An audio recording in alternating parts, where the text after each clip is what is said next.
Okay, we're going to watch a quick area of a square and rectangle visual learning.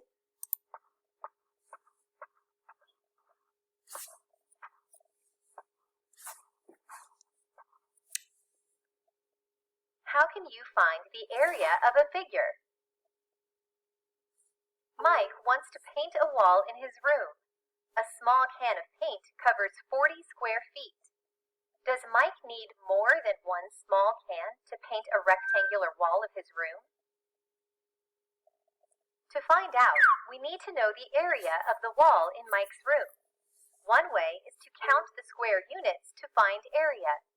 Each square unit represents 1 square foot.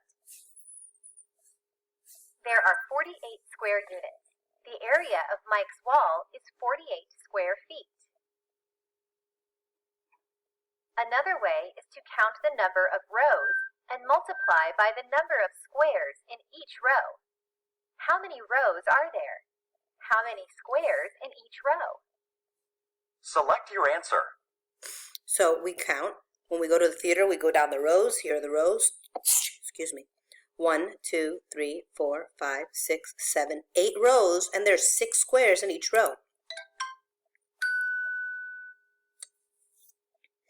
There are 8 rows and 6 squares in each row.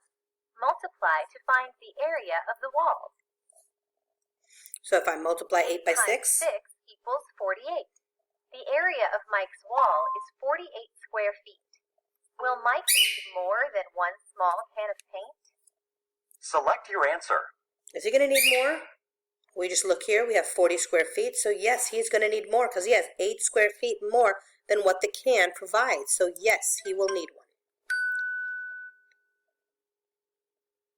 Yes, he will need more than one small can of paint. Now you know different ways to find the area of a figure.